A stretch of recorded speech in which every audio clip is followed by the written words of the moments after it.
கடலூர் மாவட்ட காவல்துறை கண்காணிப்பாளர் பேசுகிறேன். சமீபத்தில் சிதம்பரம் அண்ணாமலை பல்கலைக்கழகத்தில் வேலை பார்த்து ஓய்வு பெற்ற ஒரு பேராசிரியரை டிஜிட்டல் அரெஸ்ட் அப்படின்ற பேரில் 46 லட்சம் ரூபாய் இழந்து விட்டார்.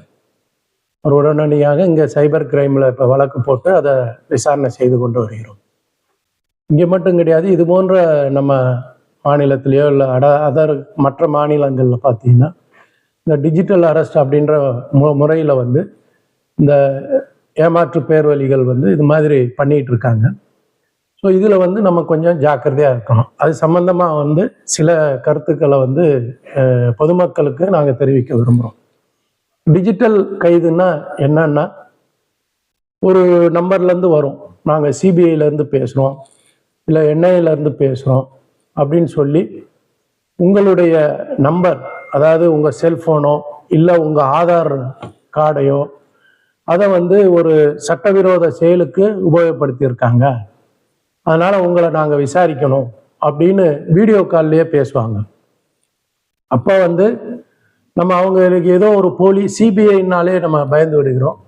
உடனடியாக நம்ம பயந்துட்டு என்ன பண்ணுறோம், அவங்க சொல்கிறதெல்லாம் கேட்க ஆரம்பிக்கிறோம். நீங்கள் ஒரு ரூமில் இருக்கணும், யார்கிட்டையும் பேசக்கூடாது, உங்கள் மனைவிகிட்ட கூட பேசக்கூடாது, உங்கள் மகன்களோ மகள்கிட்ட யார்கிட்டையும் பேசக்கூடாது, இது சம்மந்தமாக டிஸ்கஸ் பண்ணக்கூடாது, பண்ணிங்கன்னா உங்களை அரெஸ்ட் பண்ணிடுவோம் அப்படின்னு வீடியோ கால் மூலமாகவே ஒரு யூனிஃபார்ம்லேயே உட்காந்துக்கிட்டு ஒரு நபர் உங்களை த்ரெட்டன் பண்ணுவார். அப்படி த்ரெட்டன் பண்ணிட்டு இருக்கும்போதே உங்கள் அக்கௌண்ட்டுலேருந்து இந்த அக்கௌண்ட்டுக்கு ட்ரான்ஸ்ஃபர் பண்ணுங்க அப்படின்னு சில அமௌண்ட்டுகளை சொல்லுவார். ஓடிபி நம்பர் வரும், அது நீங்கள் கொடுங்க அப்படிம்பார். ஸோ உங்கள் அக்கௌண்ட்லேருந்து இந்த அக்கௌண்ட்டுக்கு மாற்றுங்க அப்படிம்பார். இவர் இந்த பேராசிரியர் என்ன பண்ணியிருக்கார், ஈவன் ஃபிக்ஸட் டெபாசிட்டில் இருக்கிறத கூட க்ளோஸ் பண்ணிட்டு இந்த அக்கௌண்ட்டுக்கு அனுப்பிச்சிருக்கார். பட் அந்த பேங்க்குக்கு ஒரு அக்கௌண்ட்டுக்கு போன உடனே உடனடியாக இன்னொரு அக்கௌண்ட்டுக்கு மாற்றுவாங்க, அதுலேருந்து இன்னொரு அக்கௌண்ட்டுக்கு மாற்றுவாங்க. இப்படி லேயர் 1, 2, 3ன்னு அப்படியே உடனடியாக அந்த பணம் மாறிக்கிட்டே போகும்.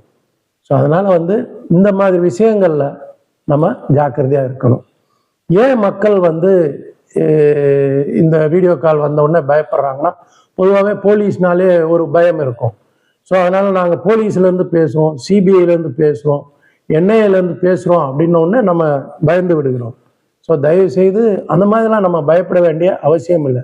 நம்ம தவறு செய்யாத பட்சத்தில் யாருக்கும் பயப்பட வேண்டிய அவசியமும் கிடையாது. இன்னும் அந்த காலை நீங்கள் கட் பண்ணிடலாம். இல்லை திருப்பி வர்றாங்கன்னா நீங்கள் அவங்ககிட்ட சொல்லுங்கள், இந்த பக்கத்தில் தான் காவல் நிலையம் இருக்குது, எங்களுடைய அருகில் காவல் நிலையத்துக்கு நான் வந்துடுறேன், நீங்கள் வேணாலும் வாங்க, அங்கே என்னைய விசாரிங்க அப்படின்னு சொல்லிக்கலாம். அதுபோல் தெரியாத இந்த மாதிரி நம்பர்களை நான் முதல்ல சொன்ன மாதிரி கட் பண்ணிடுங்க. என்கொயரி பண்ணோம்னா உங்களை டைரெக்டாக சம்மன் பண்ணி அவங்க இடத்துக்கு வரவழைத்து விசாரிப்பார்கள், இல்லைன்னா அவங்க நேரடியாக வீட்டுக்கே விசாரிப்பாங்க. போலீஸு, சிபிஐ, என்ஐஏ அதிகாரிகள் அப்படின்னால் கூட நீங்கள் என்ன பண்ணுங்கன்னா, அருகில் உள்ள காவல் நிலையத்துக்கு வாங்க, நாங்கள் அங்கே பேசிக்கலாம் அப்படின்னு சொல்லுங்கள். சப்போஸ் நடந்துருச்சு, நீங்கள் பணத்தை இழந்துட்டீங்கன்னா உடனடியாக என்ன பண்ணோம்னா 1930க்கு ஹெல்ப்லைனுக்கு, சைபர் ஹெல்ப்லைனுக்கு உடனே ஃபோன் அடிங்க. ஃபோன் அடிச்சிங்கன்னா, இந்த மாதிரி நான் அக்கௌண்ட்டில் இழந்துட்டேன் அப்படின்னு நீங்கள் சொன்னீங்கன்னா உடனடியாக உங்கள் அக்கௌண்ட்டை ஃப்ரீஸ் பண்ணுவாங்க. அந்த எந்த அக்கௌண்ட்டுக்கு அந்த அமௌண்ட் போச்சோ அந்த அக்கௌண்ட்டையும் ஃப்ரீஸ் பண்ணுவாங்க. அதுபோல் உங்கள் பேங்க்லையும் நீங்கள் உங்கள் டிரான்சாக்ஷனை பிளாக் செய்யலாம். பிளாக் பண்ணிவிட்டு உடனடியாக அருகில் உள்ள நம்ம காவல் நிலையத்துக்கு போகலாம். இல்லைன்னா ஒவ்வொரு டிஸ்ட்ரிக்ட் ஹெட் குவார்ட்டர்ஸ்லையும் சைபர் கிரைம் காவல் நிலையம் இருக்குது.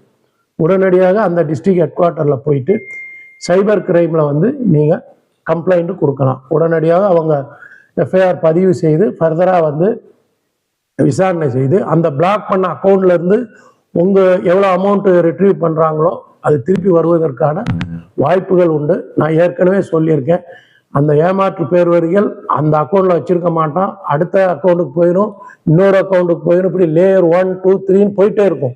ஸோ எவ்வளவு சீக்கிரமாக நம்ம ரெஸ்பாண்ட் பண்ணுறோமோ அவ்வளவு சீக்கிரமாக நம்ம அமௌண்ட்டை டிரான்சாக்ஷன் பண்ணாமல் நம்ம பாதுகாக்க முடியும்.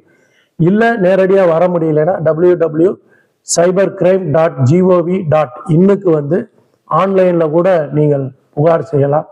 அதனால் இப்போ நான் சொன்ன மாதிரி அந்த ஓய்வு பெற்ற பேராசிரியர் மாதிரி ஏன்னா அதாவது ரொம்ப கஷ்டப்பட்டு உழைத்து சம்பாதித்த பணம் இந்த மாதிரி போயிடக்கூடாது.